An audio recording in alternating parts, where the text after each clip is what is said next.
where we are getting set for Game 2 here between Fnatic and Giants. In that first game, I've got to be honest, Stress, did not go the way I thought it was going to. No. Giants with a near-perfect game against Fnatic in this first one. Everyone's very hyped in the crowd. I think it's because swag is currently being thrown at them. So There was in the break at least. So Yes. Now I think they're just hyped for the lead. oh, maybe they caught one and was just like yelling at their like para that they picked up. Just yelling at Incredibly happy, yeah. it? It has feelings, you know. It That's may be a complete trying to inanimate communicate object, with it. but Yeah. Who knows? I mean, seemingly Fnatic at parts were inanimate objects. I guess they got hit by an Ash arrow. I guess that kind of counts. But Febiven kind of suffered from it in the middle lane. Could never really get the ball rolling for Fnatic at any point. And a lot of it just Giants having a good start to the game. And I feel like maybe we should approach this game and be like, well, these two teams perhaps are even coming into this, because we would have thought Fnatic would be favored, but I think in my mind Giants have just put on a performance that shows that they deserve to hang with Fnatic. Maybe. That's a really interesting angle, because we've been looking at these teams kind of in the middle of the pack towards the bottom of the table, and it's just like, actually everyone's just kind of beating everyone right now. Even if you are top 3, maybe we need to start viewing these teams in a different light, because when you look at Giants, this is actually an entirely different lineup from the original Giants that joined the LCS now, so you have to look at them like that. And honestly, yeah, they have really turned up, and it was in big part to Maxwell, who you just saw on your screen just there up against Spirit, who was really just taking names in the early game. I mean, he was like all over that jungle. He was being set up by the team as well. And Giants just absolutely seemed on the same page. They split up the composition who really wants to get together for team fights. And the game was pretty much over before Fnatic were able to group. Yeah, just to give you guys an update, at home we did have a slight issue, so hopefully we're getting that resolved and we'll be into Champion Select fairly shortly. And as I say that, I've noticed on my screen, we're going to Champ Select. That was a really good pause there, Stress. It would have been awkward had there been like another 20 seconds. Yeah, that would have been really bad. It worked out really well. Nice timing. But we have the first bans coming through in the second game here. Will be Braum aimed at Hustlin. I agree with that. I like banning away these tanky melee supports from Hustlin, because there's not many of them. Maybe you can force him to go on something that he's less comfortable on. It's pretty good. He was causing some problems in the later team fights, but Vladimir will be taken away by Giants. No real surprise there. Irelia at Smitty J. I like to see teams respecting him now. Now, does the Olaf get through on the last ban from Giants? Giants have already banned out the Vlad. Karma is still there. We will see whether Fnatic ban that out for themselves, because they can only get one of the two. So, yeah. True that. That is how that works. Azir was another ban from Giants. 3 seconds remaining on Fnatic. They're going to ban away Karma. All right, taking away that high priority support or mid laner. So Olaf ban into Nidalee or Nidalee ban into Olaf would be my gut instinct looking at this. I feel like Giants probably are better off doing the Nidalee ban and then giving the Olaf, but then we've seen both Gamsu and Spirit play it. But Fnatic tend to draft those lower crowd control compositions that kind of are difficult to pull off. Yeah. I think I'd be more scared of Nidalee. Actually, I don't know what I'd be more scared of, because that's going to be a first locking up the Berserker himself, Olaf. I'd be more scared of Spirit's Nidalee. Like, Yeah. legitimately, I feel like he has done what Maxlord just did to him to too many people to let that Nidalee go through. So I'm on board with what Giants have done here. What is this rotation coming out for them? Is this where they go for the Jhin side if they want to run it? Taking it away, perhaps? Perhaps. Let's see what Giants want. Yeah, I think Jhin should be high priority for them. I really like Sunstar on that pick, but he did fine as Ash. I mean, he did everything he needed to. He just launched an arrow and picked multiple kills. Also, they could get the Swain here that we saw on Smitty J and maybe flex it between himself and Knight. Also, Knight's Victor, they could look to early pick it if they're looking to counter-pick top lane. A lot of options still available here for the Giants on second rotation.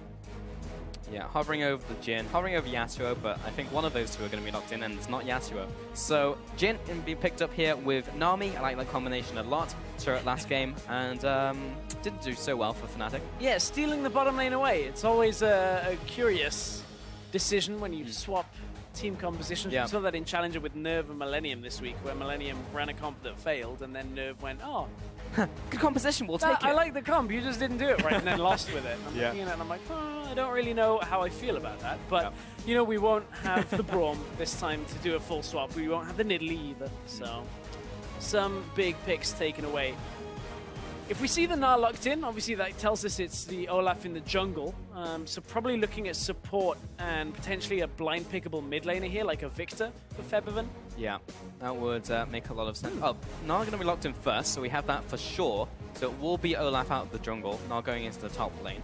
And now we are looking towards the last lock-in here from Fnatic on this rotation. Which makes me completely wrong on what I was anticipating to come through on this rotation.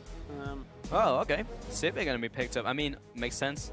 Karma's been banned and you have an Olaf, so you want to be speeding him up, trying to get into those fights as fast as possible. Have him run all over Jhin, hopefully. And now it's down to Giants. See if they can play like a keep-away composition, perhaps. See what they pick up here. And again, the Gnar now is going to compensate for some of the crowd control that Fnatic normally don't draft with these types of compositions.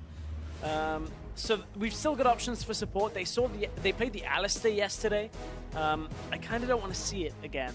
I'm not a big fan of Alistar in the current meta. It's almost impossible to lane, especially into like Jhin, Nami. You have to lane swap. Yeah. And at that perspective, it's also difficult sometimes to orchestrate the dives that you need from Alistar. Yes, he's going to have teamfight presence, but apart from that, not a whole lot else.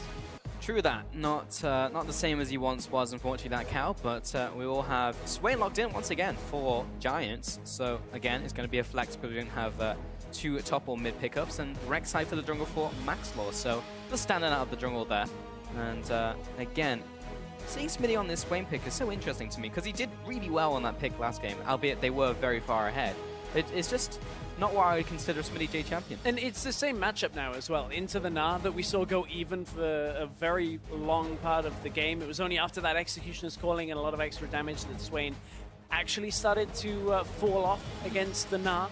So I wonder whether we'll see the same thing come out. But, I mean, the same solution as always was just put a couple of people's attention onto Smitty J, and as long as you don't lose anything on the other side of the map, you can really pick him apart. Does have a good start to the game, though. All right, Rai is going to be picked up here for the mid lane as Gnar is being picked up as well. And there's the Yellow Star Bard we were talking about last Champion Select Stress. Last time we saw it was really his TSM days. Wasn't the most convincing of games, honestly, when we look at it. A lot of people came away from that with a bit of a sour taste in their mouth, but we'll see whether he's worked on it. It also gives Fnatic, again, more engaged potential with this Olaf composition that they want to run. They've also got some good scaling now with the Rise, with the Sivir. So everything, again, from Fnatic is pushed all towards team fights. We'll see this time, without the Nidalee, can Giants get a good enough lead early to stop Fnatic from grouping?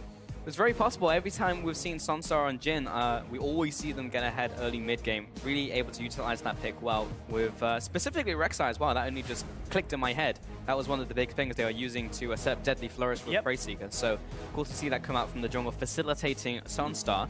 Final pickup of Victor will go tonight. Had a pretty good game last game. I actually liked creative ways he was finding to look for flanks and land really big ultimates. Yeah, that one fight where he cut down from the backside of the fight and was able to get in and punish Fnatic for trying to fight on two fronts. Really good example of the plays that we've started to see from Knight a little bit more. Saw a couple at the beginning of the split. Really settling with the rest of Giants. So Fnatic again on a team fight. On the side of Giants, honestly, they kind of want to do the same. Yes, they'll have the ability to be in a side lane with Rek'Sai and with Swain, but they've got a Jhin, they've got a Nami, Victor, Swain, Rek'Sai, like all good picks for the same kind of thing. So maybe we'll have a little bit more of a back and forth game. Hopefully. Fnatic may be playing more defensive as well, but hopefully they won't get completely wrecked by Maxwell. I mean, he's not on Nidalee this time, he's on Rek'Sai, and Rek'Sai isn't going to destroy you in the jungle 1v1 compared to a pick like Nidalee who can snowball really hard. So at least that is something that Fnatic can sigh a little bit and breathe a sigh of relief. There we go, that was the phrase. I was just like, just sigh. And we have like, messed up a lot of idioms. We have idioms, synonyms, metaphors. Idioms for idiots. That's us. Apparently. This is the duo. Welcome to the Pulse and Stress cast. But we're going to get into the second game here. But first, I'm going to use the hashtags FNC win and GIA win. You think is going to take this one home? I wonder if the fan support of Fnatic is stronger than what we saw from game one from Giants. I'm actually very curious. But we are about to get into game here. You can hear the crowd getting hyped and getting ready. And the fan support, in the studio at least, is definitely over to Fnatic. But we're about to get onto the ref here, Stress, for this second game and our final game of not only the day, but also the week between Fnatic and Giants. And this marks game number 100 for the split. That's a lot of games already, so...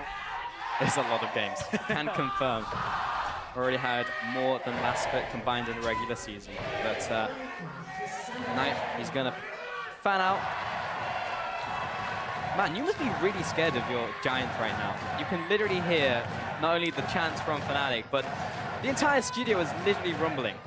Yeah, and we don't even have one in this game. Goku's in there a little bit. Oh, Max Law. He's not going to die because he's under the turret. I was debating intentionally tilting you by making bad and misaligned anime references. I did it to Trevor this week with the, I'm going to butcher the pronunciation, the Rasengan. I was like, I never watched Dragon Ball anyway. the look he gave me in Challenger. I'm glad he did that. Props to Trevor on that one.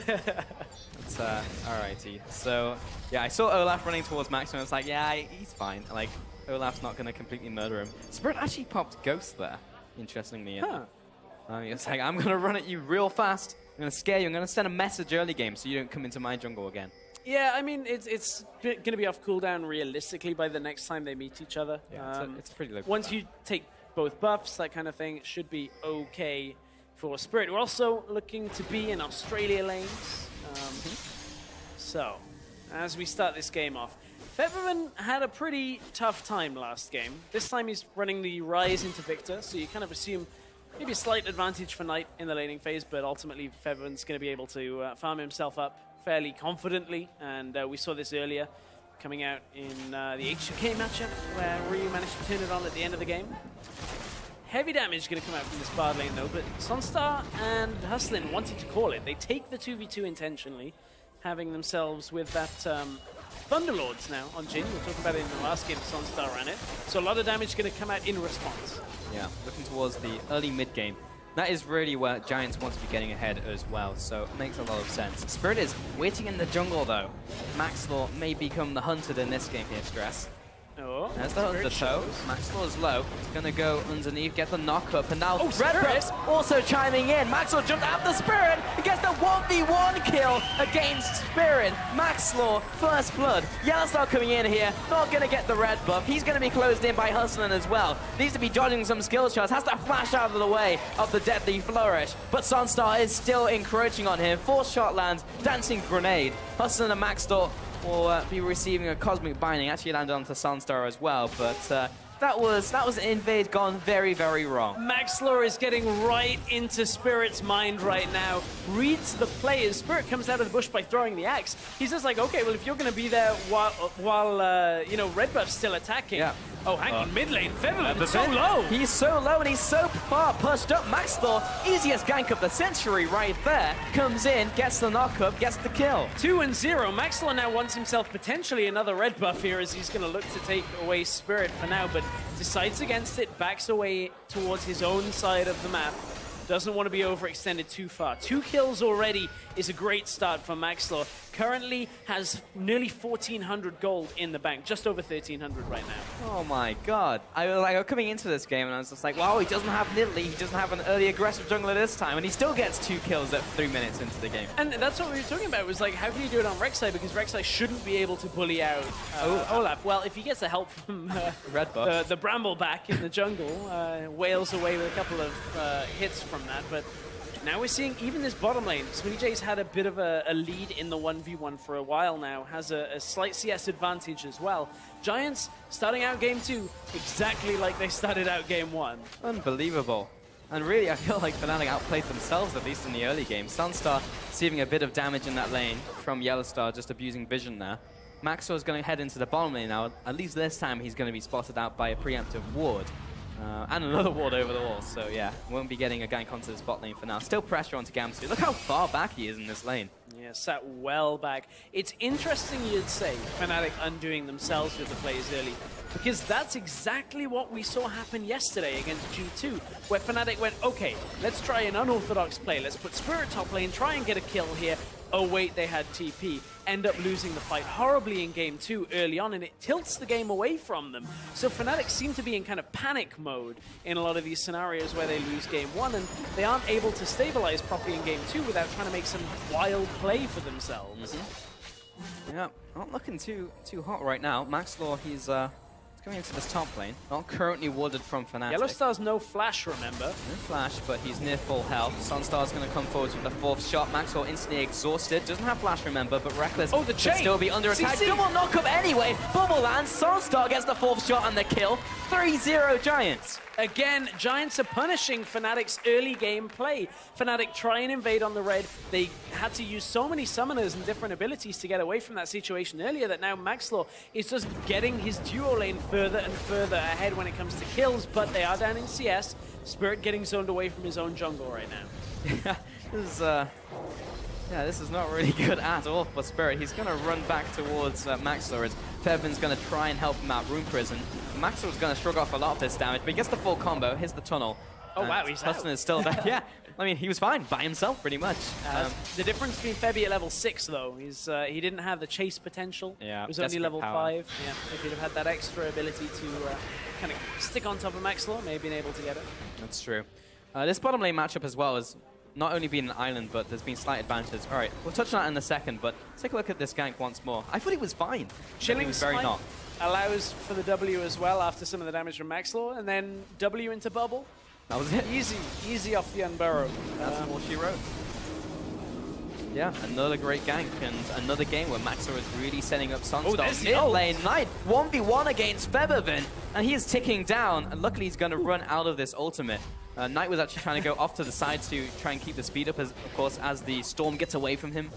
It will slow down. Gamsu. Wait, hang on. Duo lane's bot lane here. Gamsu goes aggressive. And Smitty, he jumps onto Smitty J. He'll get the Nara ultimate down, but Sunstar and Hustler are easily able to pick up the kill. Gamsu thought the duo lane was going back top lane. There was no information that Giants were putting their duo side bot. No wards out to defend against that. Gamsu thought this was just a run-of-the-mill attempted trade. Turns out it's a bait all along, and Giants again a 4-0 up against Fnatic. Oh my word. I mean, no one expects that to ever happen. It's like in solo queue. It's like, why is the bottom lane here? But then they're not really getting much in return. Sunstar and Huston are going to take this bottom tower. Probably going to trade the top tower for it. But another kill over to Giants. Sunstar's getting big. Maxlaw is already big. Smitty J has definitely won this matchup now. And Fnatic, yes, they want to group up in the same way that they did last time. But this is literally a carbon copy of the last game. So let's take a look at these matchups down the line. So, I'm looking.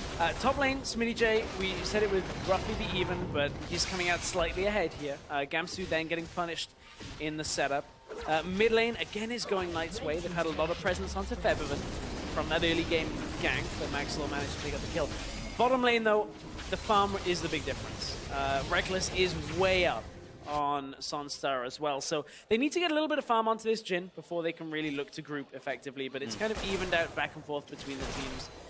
But 2 kills on the Jhin is going to make up for a lot of the farm that's missing. He's so equal. you can't really mess with that. He's equal gold with Reckless, so it doesn't matter how badly he farms in lane or how he's got out-farmed by Reckless. He's still even. And he's quickly getting towards his first item here. Maxlaw didn't quite get the Praise Seeker down onto Spirit, but he'll go into the bottom side of the jungle, knowing that Hustler and the Maxlaw are just warding this so hard. It's funny you'd say warding. If observers could perhaps vision toggle for us when there's no action, you'll see the Vision toggle difference. so we can't see the bot lane. Yeah, exactly. Can't see the trade.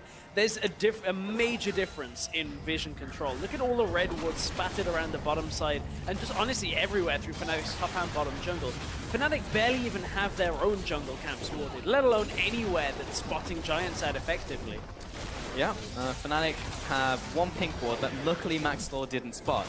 But Giants are going to take the top tower here. Will that be traded in the bottom side? Well, Smitty J's there, and he might be able to defend. Tempered Fate's going to CC the tower for now. Here comes Spirit. Smitty J shouldn't be able to get out here alive. Flashes over the tower, but has been exhausted. Finally, Spirit will take him out. Magical Journey will save the life of Yellowstar, and at least that's something going over to Fnatic. Omreka Bard in action right there.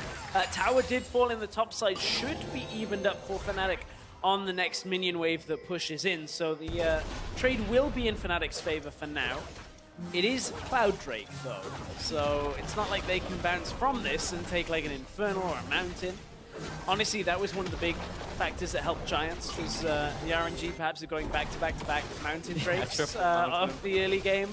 Gave them a little bit too strong a pushing potential, but hey, they got the lead, they got the Dragons. Yeah, I mean, you can still say to Fnatic, you should have fell behind them. Yeah. I mean, still lost all those dragons. Still useful regardless when you get that Elder Dragon. And Maxlor, I mean, when a Rek'Sai has the freedom to go into an Olaf's jungle and just take away his red buff, like completely uncontested, you know things have gone pretty wrong in the early game. And this is one of the situations where I think back to what Featherman and Perks were talking about. I know I've said this a couple of times today about these picks like Olaf, like Hecarim, which in scrims can go like 16-0 is the figure they use. It's an exaggeration, but it says the same point.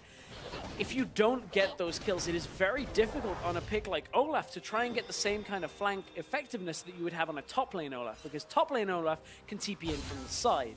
Very easy setup comparatively, whereas now Spirit has to somehow go through the front door using the speed up from Reckless and somehow stay alive. It's not like he's got Shen shields coming out on him either, so they're going to rely on Yellowstar to start the fight and see whether Spirit can do enough to hold him. I mean, that's the key really here. It's got to be from a Tempered Fate. Feven, as soon as he comes in, gets immediately bubbled, but Gamsu is also on top of there looking for the TP. Hustlin is not going to go anywhere. Who wants to pick up the kill? It's going to be Reckless. And Fnatic do find a kill in return. Giants too far out against double TP with no tower behind them. Makes for an easy kill pickup for Fnatic.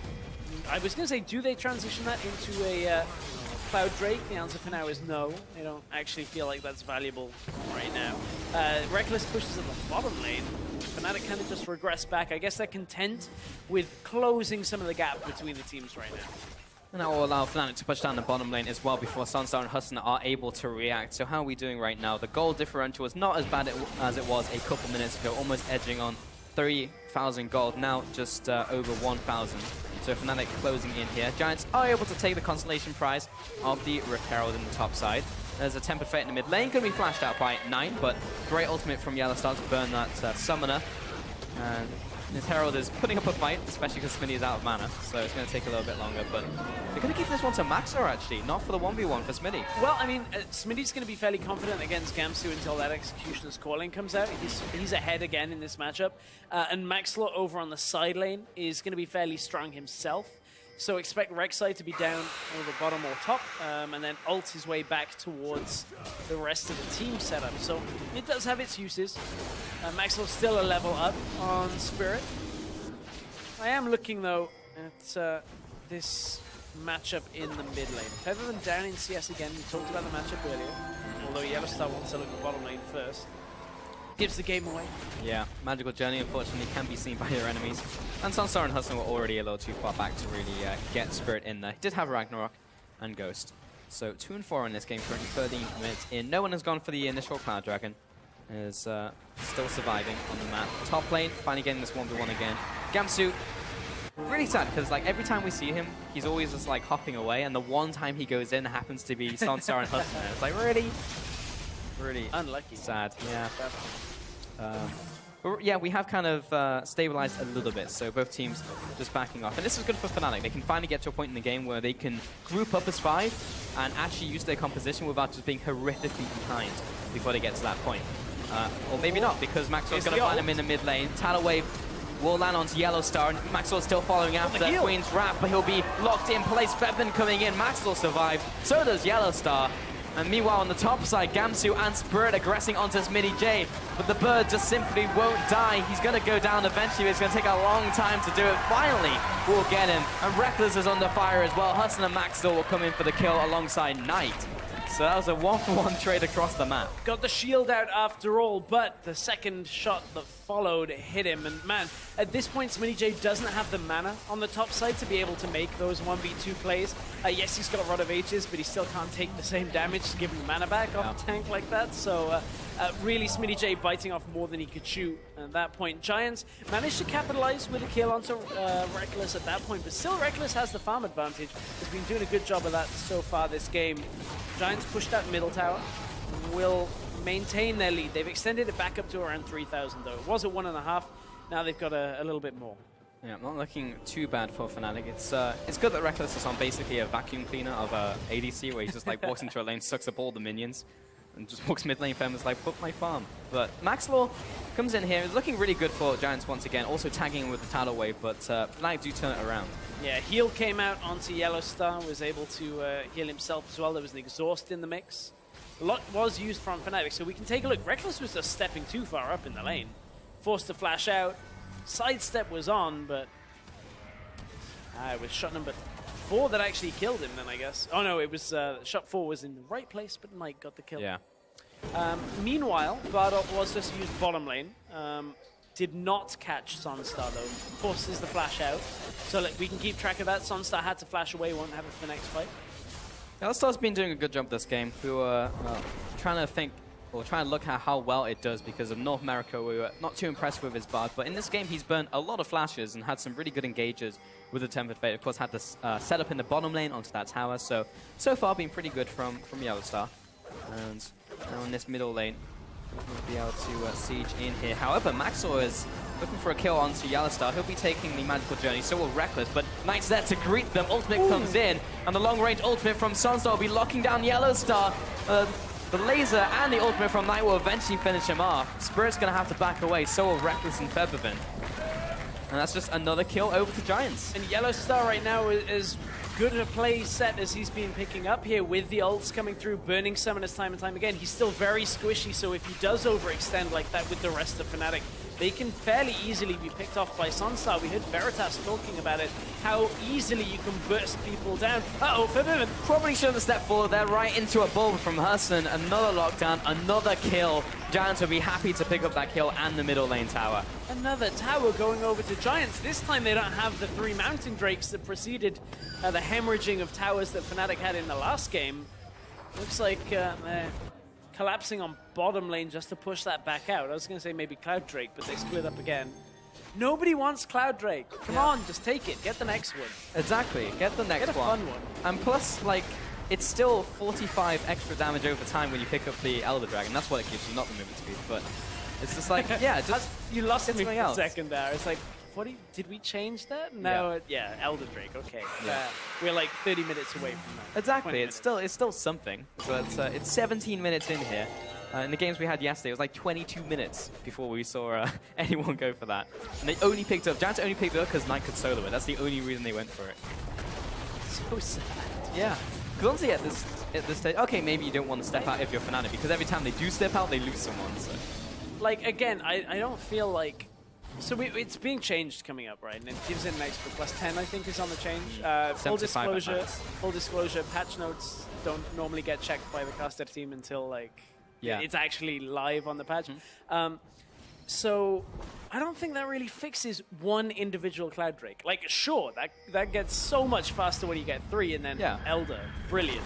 I was never contesting that 3 Cloud Drakes with Elder was bad. Gamsu would like 3 right now because he's getting caught. Hop, gets out of the bubble.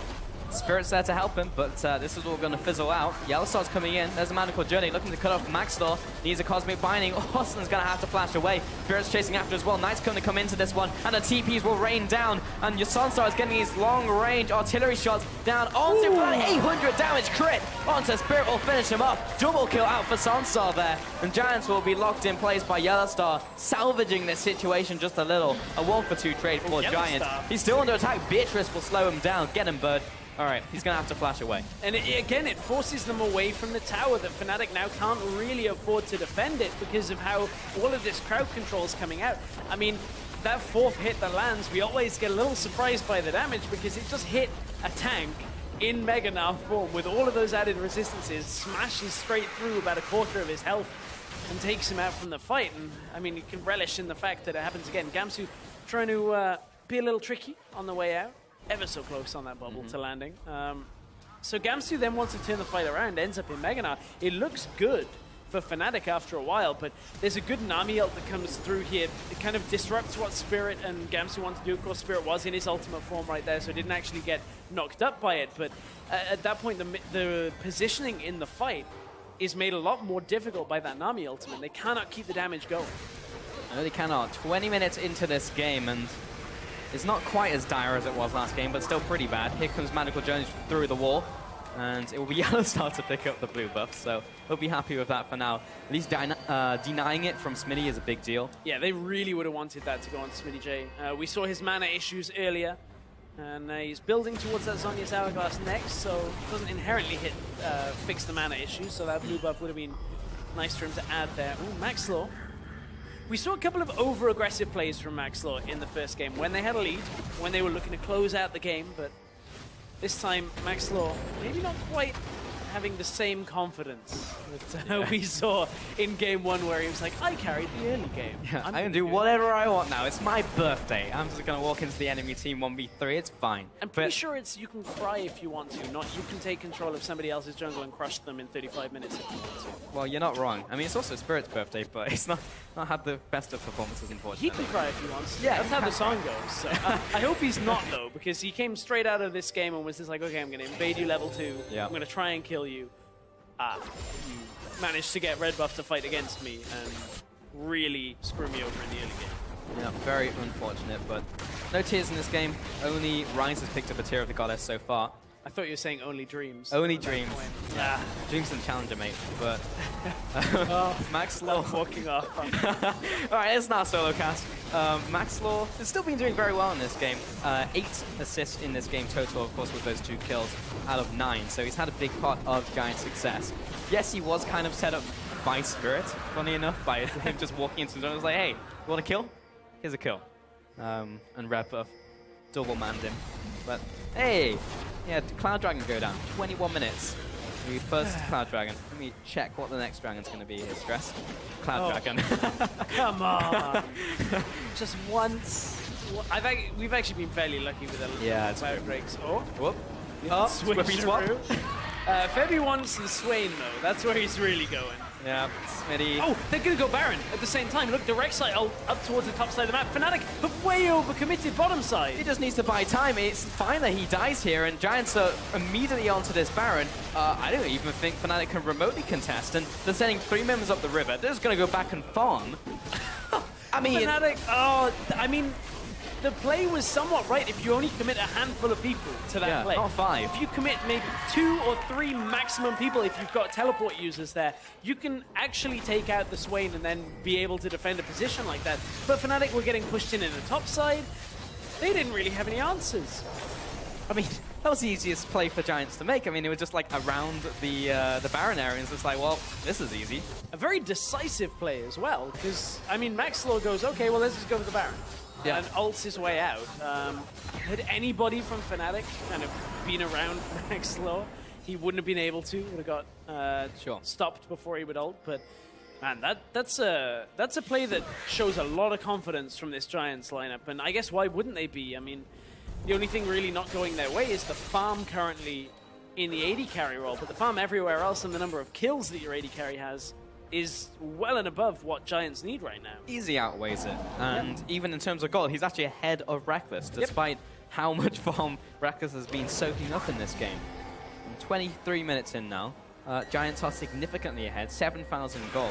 Yes, it's gone a little bit differently from game 1, but I mean, Fnatic are also in a position where they want to group up for these team fights. We'll find it very difficult with no reliable engage. I guess like Yellowstar is the only guy really. It's can he land the Tempered Fate? If not, then let's hope that Gamsu can get a TP in. If not, then well, let's reset for the next 5 minutes and wait for our summoners again. Yeah, I mean, Yellowstar's got a bunch of flashes out already, but without being able to utilize those flashes being down. Oh, bubble on Reckless. Oh, wow. Full combo with a tidal wave. Reckless is going to have to flash away. Here's the long range damage. Someone's going to have to body block for him. Luckily, he's out of range in time. Defensive ultimate from Reckless has to burn every single summoner he has. And Giants are going to use this opportunity to take this bottom lane tower. It is dying awfully quickly with its minion wave also flooding in. Reckless can't clear out. He only just comes into this bottom lane. And Giants are still looking for more. Gamsu's only just recalling here as well, so it's not even like one of their crowd control tools is available because he just had Mega Knight expire.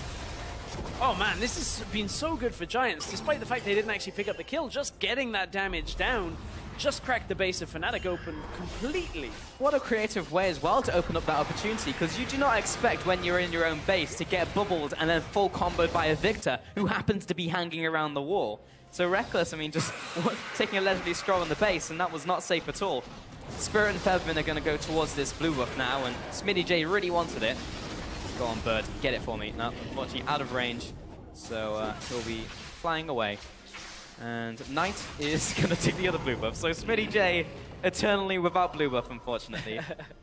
Not a great day. Feels bad. So the interesting thing is, so a 2-0 for Giants right now actually wouldn't change the standings at this current time. But what it would do for Giants is give them a 4-point buffer between 6th and 7th, which that's the playoff spots that we're looking for. We're on the road to Worlds. We're looking for those playoff opportunities. Yep. Maybe get yourself to Krakow and get yourself a good spot in the gauntlet. A 4-point berth between yourself and the next person is actually a significant amount when you look at how many draws the teams underneath have been getting. I mean, most of the teams beneath have had like 6 draws and 1 win only, which that's going to be like 4 more draws. Yeah. Giants have to lose every game. But it's huge. I mean, like, Giants, those 2-0s really count. We were saying this at the start of the season, but we were saying kind of like, oh, if they want to get out of relegation, now they're looking towards playoffs. And the fact that they'll also pretty much steal points from Fnatic when you look at it. Fnatic would be looking at this expecting to at least pick up a point from this series. Yeah. But Giants are about to shut them out. Here's the engage here from Fnatic, trying to make something happen, but Spirit runs in and instantly dies. Gamsu is in from behind, but they don't even want this fight anymore. Fedman's getting eaten down by Smitty. That's the game! The long-range damage in from Sodstar. Triple kill for Giants, double kill for Knight. Giants, 26 minutes in, are actually looking to finish the game. Yellowstar and Gamsu can't defend. What is even going on? Gamsu, he's back into mini form, and there's 5 men there from Giants who are all basically full health. The second Nexus turret dying. I can't even believe my eyes. Giants are going to take the 2-0 over Fnatic this week. An insane performance out from Giants. Really have to commend some of their early game plays against Fnatic here. Punishing Fnatic's early game weaknesses in this series and just converting it home in both games. I don't know who's more surprised, me at the crowd. We saw a shop there and all the mouths open. It's like, what did we just witness? I mean, we heard how loud the crowd was. They're stunned. Yep. As am I, Stress. As am I. And wow, Giants. I mean, they played well. It wasn't even like a game where like Fnatic just like, okay, they did fall apart, but like Giants were forcing the issue every single time. They're capitalizing on mistakes. They were making proactive plays themselves, and they just played it right. There's a couple of key points in both games that you look at it, and half of it is Giants making, you know, solid decisions. The other half is perhaps Fnatic overcommitting in areas. Yeah. In the bottom lane in this game, 4 or 5 people committed onto trying to take out a Swain, and Giants just go, okay, let's take Baron. Yep. Rek'Sai ult up, 3 people already there. Giants take a Baron, and from there, they never let go. It's just such a weird play. I mean, you don't have to be Einstein to make a play like that. It's just like, well, we have people around Baron, and the entire enemy team is bot lane. But there are a lot of teams that would not have made that call in that point. They would hesitate, maybe say, hey, can we push mid? Can we get top? Can we do something like that? And whoever called it on Giants just won them that game. Yeah, like, I would like to know who it is. I mean, it needs to be Maxwell's birthday every day because he just went absolutely huge. 3-1-8 as well in this game. Maybe it's a year older, a year wiser. At the stroke of midnight, it's I've had an revelation. Yeah, it's leveled up. And, I mean, you can't really argue with the results. I mean, yes, he kind of got gifted in this game, but last game it was all him, really, getting into the face of Spirit. And Spirit just kind of tilted, honestly. I mean, like, after that first blood, what was he really going to do? You saw at the very end there, he just walks in, instantly dies, and it's like, well, can't do anything now. And that's the difficulty with running like an Olaf that then gets behind and running a Ryze out of the mid lane is like suddenly Febiven's like, can you buy me 25 minutes of this game? I really need a little bit more time to get into this. I mean, Febiven, while there was a CS disadvantage on both sides in respective roles, ended that game nearly like he was 86 CS down. That was evened up by Reckless being like nearly 100 up in the AD carry role, but still just not what you would expect. Great win for Giants. Absolutely ridiculous here, Stress, but we are going to hear more about Giants' series win over Fnatic as Maxlor is standing by with Pyrotechnics. Thank you, Paul Sam, indeed. And Maxlor, congratulations, a dominating victory. Clearly, you crushed Fnatic. How did you manage so many big early game plays that snowballed not once, but twice? I mean, both games, I think the Fnatic bot lane played a little too aggressive, and it was really obvious when they were to go ward. And first game, they warded and we called them out. And second game, I think there was no ward and we just killed them. So I think they were just playing too aggressive, that vision. Well, you clearly were able to punish that very effectively. But, you know, Fnatic mistakes aside, there have been a lot more good things to see about your team lately. This is, of course, a perfect week. You got to 4-0, and this is the best we've seen Giants look in a long time. What is changing with the team? What is clicking that is allowing you guys to do this? I think we make a lot less draft mistakes. than we did last week. Like, I think our drafts today were really good. And like last week, we tried the Hecarim jungle and I kind of got like shafted. But this time, I just played standard junglers and we target banned Spirits Nidalee, which is really good. And we picked it away from them in the first game. So I think, yeah, mainly because of our drafts and communication is always improving throughout the weeks. Well, that's definitely good to hear, seeing you guys play a lot more crisp, and maybe the team wanted to rally, give you a happy birthday and a perfect week on the board. So, really, really well played all around. Looking ahead for Giants, we heard the casters talking a little bit about you guys are sitting in a very comfortable 6th place, but a lot of points on the week. That's still playoff position. What are you looking ahead towards? What's the goal for the split right now? I mean, a lot of our players just want playoffs, and then we'll just see how it goes. But, I mean, I think there is hope for Giants, and we can maybe take it far. I'm looking forward to seeing what is going to come out of all of that. Once again, happy birthday. Thanks for joining me again, Maxlor. For now, we are going to send it back to the analyst desk to close out this week. Thank you, Pyra, and welcome everyone to the post-game lobby where we're with Vedius, the Fish Show, and Origin Amazing still to wrap up the entire week. We're going to start by talking about that match. Obviously, Giants not only 2-0 Fnatic, but 4-0 on the week, and that was the first time since week 3 of the summer split, 2015, that they managed to get a 4-0 week. Was that back when they played Jax every game? I believe it was with the old lineup. Times change. Times do change. Yeah. So it's Maxlor's birthday, but it's also Spirit's birthday, I think. So it was kind of a birthday boy jungle matchup. And I don't know if that was what was going on early in this game. I think that's our analysis. Like that's our to analysis. Gift Maxlor the gift of first blood, because that was... You must have the worst birthdays if you have to gift other people. Yeah, I know, right? That kind of sucks. I'm not entirely sure what Spirit was trying to do. His whole execution, not only did he tank the entire red buff, he allowed Maxlor to get the smite. I mean... amazing. With the insight of a jungler, why would you be going for such an aggressive jungler? Level 2, no ghost, 50% HP. I think maybe he just felt the heat from game 1, to be fair. Felt like that he needed to make a play that could get his team an advantage, but I don't think it was necessary. He just went for it, and I don't know, I guess he was trolling a bit at that point. Went for the red buff, allowed Maxlor to smite it and just tried to do too much. I don't know. Yeah, we're going to take a look at this in a second, as well as the other things that Maxlor was doing. Okay, there we are. So first up, this moment. Yeah, that's definitely interesting. The thing is that if he didn't tank the red buff and actually thought about the smite interaction with the red buff, he would have probably been able to fight Maxlor off the red buff. But it just doesn't make sense, and Maxlor basically abused the fact that Olaf is not on the map anymore, sees Fevin overextended in the mid lane, and it's a free kill with the exhaust coming in, and... free kill top? Yeah, the free kill top. It's basically like solo queue at this point. I think Fnatic were completely tilted to a certain extent, and just didn't respect Maxlor at all. Which again may speak to what I said earlier when they said that I do think that they're a bit cocky in the way that they approach the game. Maybe it came through this game, or they were just really desperate to do something and being aggressive. Didn't feel like that they could play the game at an even level and still win the game. Yeah, and it seemed like it was something they really practiced like this early in Invade-In, because what they did in the early game, like level 2, they were just hard pushing top lane. They had the 2v2 Australia lanes up there, so they were hard pushing that into tower. You invade into the enemy red buff, because then your support can roam first and then back up your jungler in case there is any sort of skirmish happening.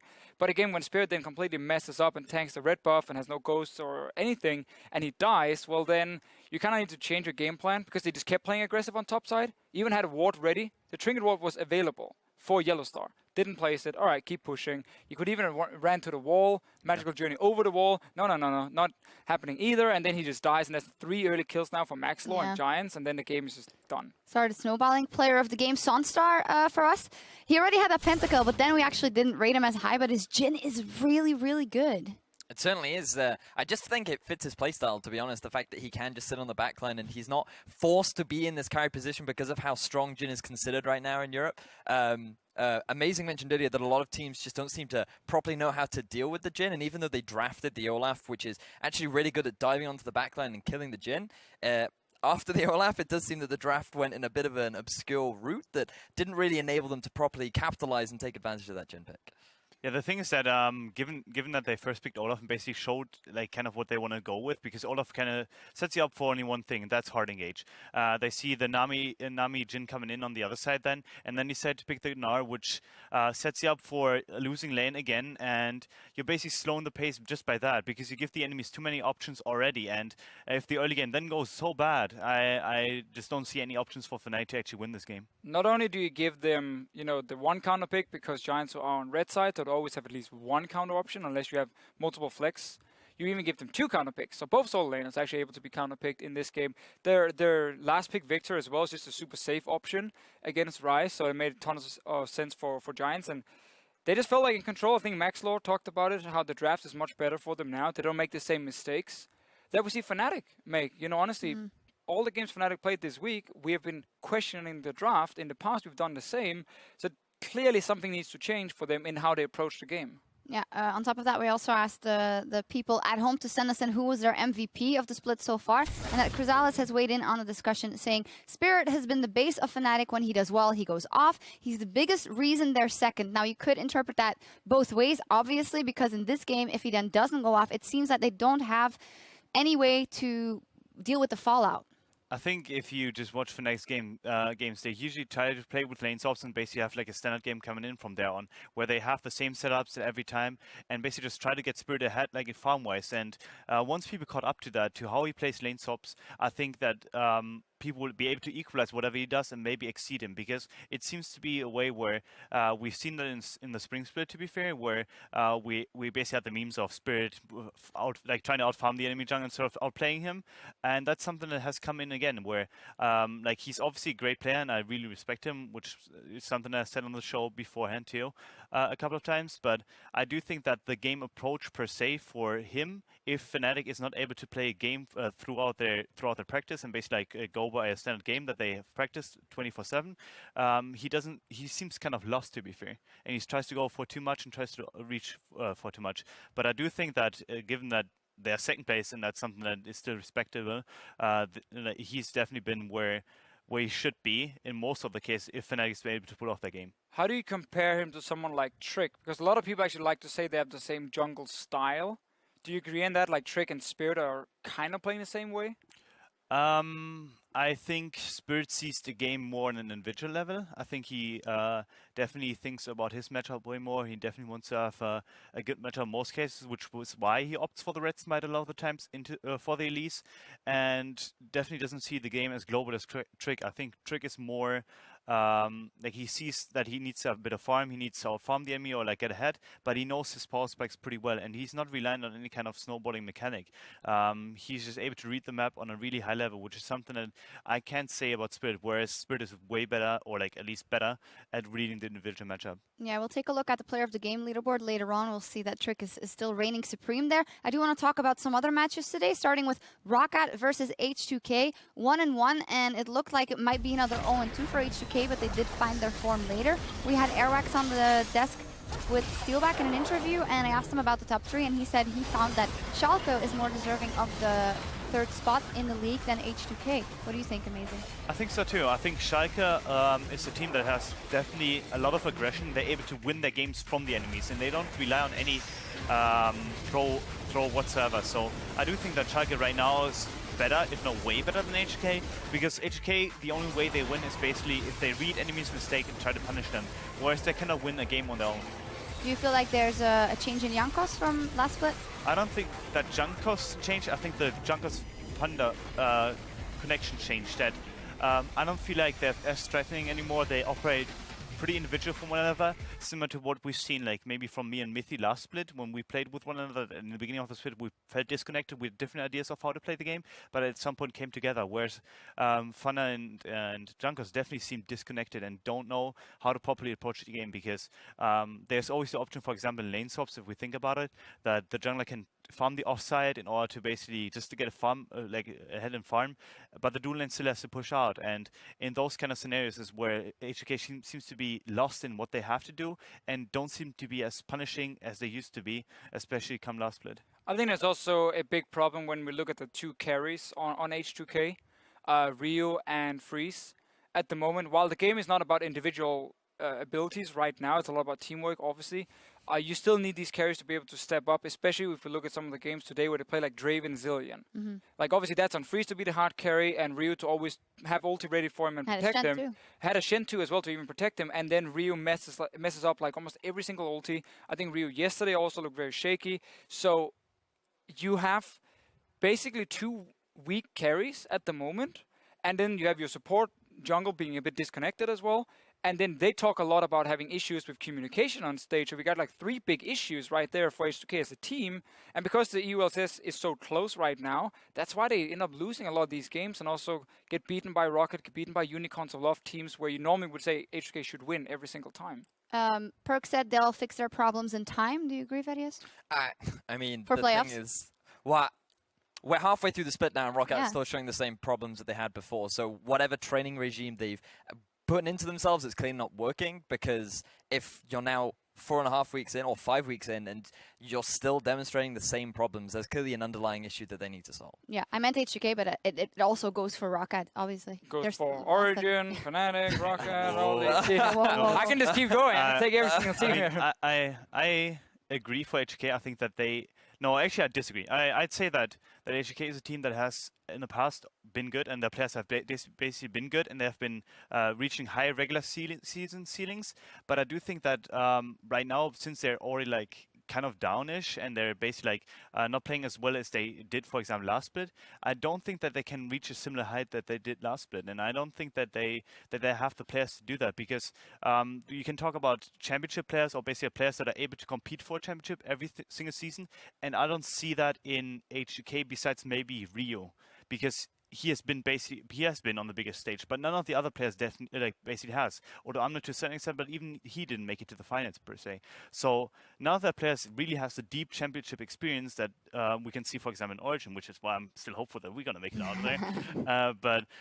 And it's same for Fnatic, that there are certain players you can trust to turn it around, but there are other players that you should be just scared that they can't. And we've seen it time and time again. And we can make excuses and say that they may have just problems with their communication on stage and all, but I do think that it's just the general play of the USCS going up, and they can't compensate. Oh, that's quite interesting, because one of the first things we asked Prolly when the lineup changed, I think it was last split around, we asked him, hey, you always have these tactical plans, but you always end up in third. How are you going to do better? It might have even been last year. And he said, well, we can because the individual level of our players, so we can just move up like this. But you say it's not there and it's never going to be there? So that was the Forgiven lineup, obviously last split, and also where Rio had a very good summer split, if we go back to it, and also had a good start to last split at least. And again, that's 2 of the carries we're looking at right now. It's obviously Freeze instead of Forgiven. And while Freeze might be a better team player in terms of individual level, Forgiven is above him. And obviously, again, Rio also underperforming right now. And then you have these issues you talk about, because if there's one thing EU LCS have gotten during the off-season, I feel like there are some better individual players, while our macro level might have gone down a little bit, and we have some very, very messy games from time to time. At least we have gotten rid of a lot of the old players who no longer work good enough. Like if we consider the fact that 12 players got replaced, in the off season, and most of them didn't even return to the LCS. They're just straight out. Yeah, indeed. A team that did make a statement, and it also has a lot of new players from last split that in them is Splice. They 2-0'd Vitality today, if I recall correctly, because I don't think I saw the tail end of that other game, but they did. So big statement for Splice. Trashy was player of the game again once today, and he's been impressing us a lot. I feel like junglers are having a pretty significant impact in Europe right now, because Trashy has been a big determining factor in Splice's wins and losses. And while we have highlighted Mickey and his Bard plays in particular, the person that's constantly standing out is actually Trashy in his performance. We have to give an honorable mention to Senkirks on his Azir, though, because he was making some pretty impressive plays. And while the team as a whole seems to be coming together, I'd be actually quite interested to hear what Amazing thinks of Trashy as well, because do you think that he is the large reason why Splice is doing so well right now? I think they're playing with a practice advantage. I think they started practicing way earlier than any other team. I think they started out a month earlier. So I think their system just works really well. I think Yamadukan is a good coach, and I do think that he puts the players in the right position to basically fulfill whatever they can do. And I think Trashy is someone that I wouldn't think of as a great individual player. I think he's mechanically sound, and I do think that he's able to pull his weight. But the system that they establish basically makes him be able to be the player that he wants to be. Just execute and basically just follow a game plan. And as soon as he has that established in his mind, he doesn't have to think about that part anymore. He can actually let his individual play come in, which is something that obviously through solo queue you can kind of make happen. And it's basically like this: you build a base for yourself in terms of like game knowledge and everything like that, and then you can make individual play come in. And I do think that his base has been like there right now, and individual play basically on top. And but I would put it back on Yamato Ken, to be fair. Oh, wow. Yeah, because in the first split when we saw Splice, of course, Yamato Cannon came out and said that, hey, this is a project. We need to get the basics down. And then you always go, we'll see later. But it is actually, he is reaping the rewards. Is that how you say that? And the lineup is performing. You say consistency, having practiced long, playing long together. Vitality obviously brought Shook in. What do you think of that whole thing? I think Shook has an interesting approach to the game. I think he has a carry approach, but he's also really good at actually reading the map, surprisingly. I think that he's someone that is not scared to just pull the trigger once in a while. And even if he goes 0-20 in the game, he will still make an impact because of the experience coming in.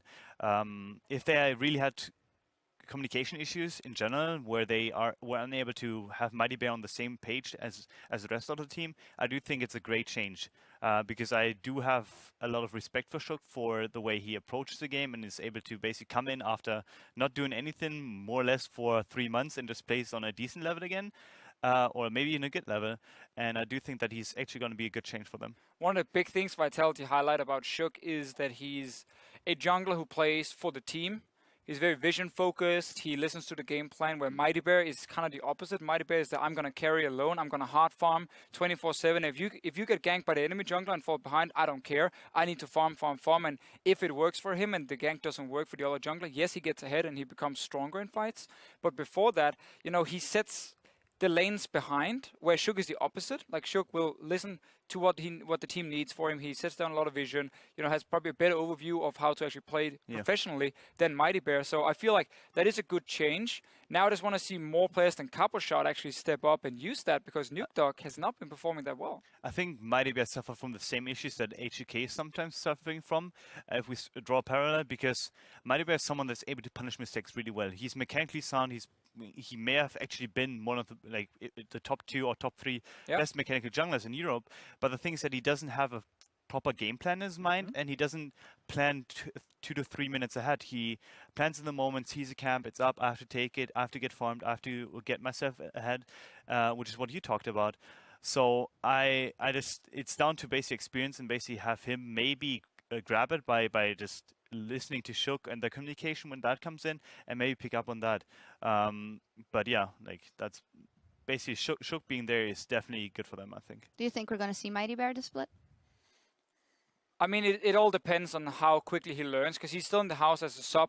He's going to watch them practice. He's going to watch replays with Sean's, obviously. So I think it all comes down to how fast he actually learns to play, with his team. If he doesn't adapt, if he doesn't change, then I don't think we will see him this split. I think Shook will just keep playing then. All right, we'll see what happens. One other series I want to take a look at, G2 versus OG. We heard the G2 side of things earlier, so now we have Amazing here. 1-1 in the end. Soaz was the player of the game for Game 1. We're going to see that here. Impressive play by him. And Trick then in Game 2. Amazing. Tell us your general thoughts about these 2 games. Game 1 was actually really well played by us. I think we did a good job at executing. We just had a bit of a trouble finishing the game, where it took a bit too long and basically reminded me in the game of the Fnatic game that we had. We also got reminded. Yeah, So I was concerned that it would actually go the 80 minutes, but it didn't. So I was glad. Why is it so hard to finish? Tell me, in your mind, why is it so difficult for you guys to finish when you have 3 inhibs down? Is it because you're afraid of overcommitting for something? Yeah, if we do have a game where we actually feel like we have the control and all, we don't want to lose it. I think every team that we have played against and have actually had those long games are just teams that are able to start it out, and we also have to look at the comps that they played. Yes. Zillion Sivir starts out the game if they want to. There's no way we can approach them without basically being caught out. The only thing we can do is circumvent the whole thing and maybe put a couple of zero portals up, maybe put a couple of banners up, or maybe just TP bots in their base. But we didn't think of that much, I think. So that may have happened, but it comes down to us not really thinking about any other plans besides the 5v5 straight up, and us also just respecting the enemy maybe a bit too much. There was something interesting that I noticed, because when you got to the really, really late game, you had to make a decision between whether prioritizing the Elder Drake or the Baron, and there was one instance where you actually took the Elder and you gave them the Baron. No, and I was wondering as to whether or not that was a decision where you felt, we feel we can just use the extra damage and close out the game, or, I mean, how do you decide between which objective to take that late into the game? Yeah, you don't decide. Like, it's already decided for you. You take the Nash and you don't take the Dragon. I don't know why we did that. A good question. But the thing is, we're probably baited by the stats it will give us, but honestly, if you think about it, I think we had a couple of clown drakes coming in, so we didn't really get the stats that we wanted to have. And the true damage is nice and all, and basically gives you a nice boost of maybe confidence, even because you see like you're You look fancy, right? You're on fire, right? maybe that is what we're going for. But Nash at that point, especially if you have 2 to 3 nips down, is just too important. And as our macro mistake coming in, which we'll hopefully fix for next week. We'll see. We'll take a look at the standings and see where you guys ended up at the end of week 5, as well as the other teams. I'm just going to cheat over here. So G2 back in first place on Fnatic, H2K, Schalke, Splash Giants, Unicorns of Love, Team Vitality, Origin. Yeah, I found you. All the way down Stradley. Giants, by the way, with their other 2-0, that's 4 2-0s, and that's better than everyone besides Fnatic and G2. It's just crazy. Giants have lost 5 games. Like, they have 5 0-2s. But they've also 4 2-0s. Yeah. So that's why they are now number 6 in the standings. Fantastic strategy. Amazing.